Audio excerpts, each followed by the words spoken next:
காவேரிக்கிட்ட பாட்டி கேட்குறாங்க, இந்த மாதிரி டைவர்ஸ் பேப்பரில் சைன் போட சொல்லி. காவேரியால் தாங்கிக்கவே முடியல. எல்லாருமே சேர்ந்து டைவர்ஸ் பேப்பரில் சைன் போட்டு கொடுத்துரு அப்படின்றாங்க. நீங்கள் தான் வாழல, உங்களுக்குள்ள தான் எதுவுமே இல்லைல்ல, அப்புறம் என்ன சைன் போடுறதுக்கு, போட்டு கொடுறி அப்படின்னு சொல்லிட்டு அவங்க அம்மாவும் கட்டாயப்படுத்துகிறாங்க.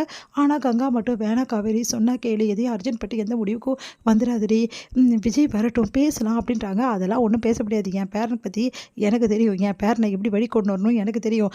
அதனால் இப்போ காவேரி தேடி வர்றதால நீங்கள் எல்லாரும் இப்படிலாம் நினைக்காதீங்க. காவேரி தேடி வர்றதுக்கு காரணம் காவேரி அவன் பொண்டாட்டின்றதுக்காக தான். அந்த பொண்டாட்டின்ற பந்தம் இல்லைன்னா காவேரி தேடி ஏன் வரணும் அவன்? என்னோட விஜய் அதே மாதிரி ரொம்ப வெறுத்து போயிட்டான். என் பேரன் எவ்வளோ நாள் தான் உங்களோட இம்சையெல்லாம் தாங்கிட்டு இருப்பான்? நீங்கள் அவனை அவ்வளோ அவமானப்படுத்துறீங்க, அசிங்கப்படுத்துறீங்க. என் பேரனை யாரும் எதுவும் பண்ணுறது என்னால் தாங்கிக்க முடியாது. அவனை தொடர்ந்து அவமானப்படுத்தினே இருப்பீங்க, அதை நான் வேடிக்கை பார்த்துட்டு இருக்க முடியுமா? இங்கே பாரு காவேரி, முதல்ல கையெழுத்து போட்டு கொடு, எனக்கு வாங்க வேண்டிய வேலை நிறைய இருக்குது, இங்கே உட்காந்து எல்லாருக்கிட்டையும் நான் பேசிகிட்டு இருக்க முடியாது அப்படின்றாங்க. என்னம்மா நீங்கள் இப்படிலாம் பேசுகிறீங்க அப்படின்றாங்க. சாரதா, வேறு எப்படி பேசுகிறது? நீ மனசில் நினச்சி தானே இப்போ நடந்துட்டுருக்குது. 2 பேரும் பிரியணும்னு நீ நினச்சல, அதே தான் நடந்துட்டுருக்குது. இப்போ இந்த விஷயத்துக்கு நீ சந்தோஷம் தான் பண்ணோம் அப்படின்றாங்க. அதை கேட்டுட்டு என்ன பண்ணுறது ரொம்ப சாரதா முடிக்கிறாங்க.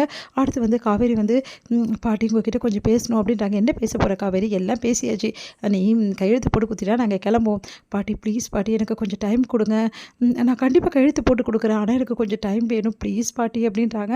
அதை கேட்டுட்டு என்னம்மா நீ இவ்வளோ நாள் எடுக்காத டைமாக இப்போ எடுத்துக்க போகிற, இப்போ எதுக்கு டைம் எல்லாம் எடுக்கணும்? நீ கையெழுத்து போட்டு கொடுத்தா வேண்டிய வேலையை பார்க்கலாம்ல. வக்கீல்கிட்டையும் நாங்கள் சொல்லிட்டோம், நீங்கள் கையெழுத்து போட்டு கொடுத்துட்டோன்னா விஜய் கிட்ட கையெழுத்து வாங்கி கொடுத்துருவோம் நாங்கள். விஜய் இதுக்கு சம்மதிச்சிட்டாரா பாட்டி அப்படின்னு கேட்குறாங்க. இங்கே பாருமா, அவன் சம்மதிக்கிறான், சம்மதிக்காமல் போகிறான். அவனை உனக்கு பிடிக்கல, உங்கள் குடும்பத்துக்கே யாருக்கும் அவனை பிடிக்கல, வேணாம் தானே நினைக்கிறீங்க. அதுக்கப்புறம் என்ன, அவன் சம்மதிச்சானா சம்மதிக்கலாம், எதுக்கு கேட்டுட்ருக்க நீ? அதனால் சைன் பண்ணி கொடு, நாங்கள் கிளம்பணும் அப்படின்றாங்க. அது கேட்டு காவேரி டென்ஷன் ஆகிடுறாங்க. உடனே காவேரி, இங்கே பாருங்கள் பாட்டி, நான் சொல்கிறத கொஞ்சம் கேளுங்க, எனக்கு கொஞ்சம் டைம் கொடுங்க ப்ளீஸ், உங்களை கெஞ்சி கேட்குறேன் அப்படின்றாங்க. இப்போ உனக்கு என்ன டைம் வேணுன்ற? ப்ளீஸ் பாட்டி ஒரு 2 நாள் டைம் கொடுங்க, நான் கொஞ்சம் மனசை தேர்த்திக்கிட்டு அப்புறமா நான் சைன் பண்ணுறேன். எனக்கு ஒன்றும் புரியல, நீ என்னமோ அவன் கூட வாழ்கிற மாதிரியும் நான் உன்னை பிரித்து விட்டுட்டு சைன் கேட்குற மாதிரி இருக்குது. நீ அவன் கூட வாழலை, வேணான்னு சொல்லிட்டு தானே முடிவு பண்ணிட்ட, அப்புறம் எதுக்காக கையெழுத்து போடுறதுக்கு தயங்குற அப்படின்றாங்க.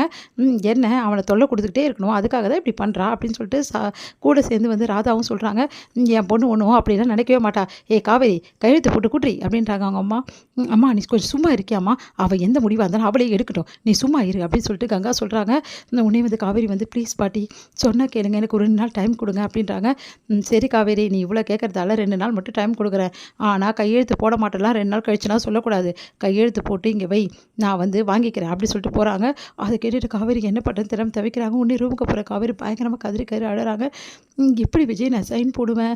என்னால் சைன் போட முடியல விஜய், ஏன்னா நீங்கள் எனக்கு வேணும் விஜய், இந்த சைனை நான் போட்டேன்னா உங்களுக்கும் எனக்கும் எந்த உறவும் இல்லை, ஒட்டும் இல்லை அப்படின்ற மாதிரி ஆகிடும், என்னால் முடியாது. என்றைக்குமே உங்கள் பொண்டாட்டியாக நான் இருக்கணும், உங்களோட குழந்தைக்கு அம்மாவாக இருக்கணும் தானே நான் விரும்புவேன். எப்படி விஜய் என்னால் சைன் போட முடியும்? நான் சைன் போடலை விஜய் அப்படின்னு சொல்லிட்டு பயங்கரமாக அழறாங்க. பாப்பா பார்த்தல, அப்பாவை எங்கிட்ட பிரிக்க பார்க்குறாங்க, பாப்பா எல்லாரும் பிரிக்க பார்க்குறாங்க, ஆனால் அப்பா தூரமாக இருக்கணும் தான் நான் நினச்சினே தவிர அப்பாவுக்கு உன்னை விட்டு நான் பிரியணும்னு நினைக்கல. அப்பா எங்கள் தூரமாக என்னை விட்டு இருந்தால் போதும், ஆனால் அப்பா விட்டு ஒரே நடையை என்னால் பிரிய முடியாதுடா கண்ணா அப்படின்னு சொல்லிட்டு அவங்க குழந்தைய கேட்டு பயங்கரமாக அழறாங்க. குழந்தைகிட்ட பேசி எங்கள் கங்கா வராங்க. காவேரி அப்படின்றாங்க. காவேரி அழுத பார்த்துட்டு எனக்கு தெரியும்டி உன் மனசில் விஜய் தான் இருக்காருன்னு, அப்புறம் ஏன் இப்படிலாம் பண்ணிகிட்ருக்க? என்னால் சைன்லாம் போட முடியாது, நான் விஜய் கூட தான் வாழ்ந்தேன், உங்களால் பண்ணுறதை பார்த்துங்க அப்படி சொல்ல வேண்டியதானடி. எப்படிக்கா நான் சொல்ல முடியும்? என்னால் தானே விஜய் இவ்வளோ பிரச்சனையை அட்டன் பண்ணுறாரு, அப்புறம் நான் எப்படி சொல்ல முடியும்? அதனால தான் என்னால் சொல்ல முடியலக்கா அப்படின்றாங்க. நீ இப்படியே குழப்பமாக இருக்கிற வரைக்கும் அவங்க உன்னை அழகாக பயன்படுத்திக்கிறாங்க, உன் மனசில் இருக்கிறத நீ வெளிப்படையாக சொன்னால் தானே எல்லா பிரச்சனையும் தீரும். அந்த பாட்டி பற்றியா எவ்வளோ நாசுக்காக அவங்ககிட்ட சைன் வாங்க வந்துட்டுருக்காங்க, நீ கையெழுத்து போட்டிருந்த அவ்வளோதான், அதுக்கு தான்க்கா நான் 2 நாள் டைம் கேட்டிருக்கேன், இப்போ 2 நாள் என்ன பண்ண போகிற நீ? யோசிச்சு பணம் வேணாம் சொல்ல போறியா அப்படின்னு. அதெல்லாம் இல்லை, என் மனசை நான் தேர்த்திக்கிறேன் அவ்வளோதான், நான் சைன் போட்டு கொடுக்க போகிறது உண்மை தான் அப்படின்னு அதிர்ச்சி அடைகிறாங்கங்க. நீ என்னடி சொல்கிற? வேறு நான் என்ன பண்ணுறதுன்னு எனக்கு தெரியலக்கா, ஆனால் என்னால் இப்போ சைன் போட முடியல, என் மனநிலை சரியில்லை, அதனால் 2 நாள் கழிச்சு இதை யோசிச்சு தான்க்கா நான் முடிவு பண்ணணும் அப்படி சொல்லிட்டு சொல்கிறாங்க. அதை கேட்டு அதிர்ச்சி அடைகிறாங்கங்க. இங்கே செம்ம டென்ஷனாக வீட்டுக்கு வராங்க.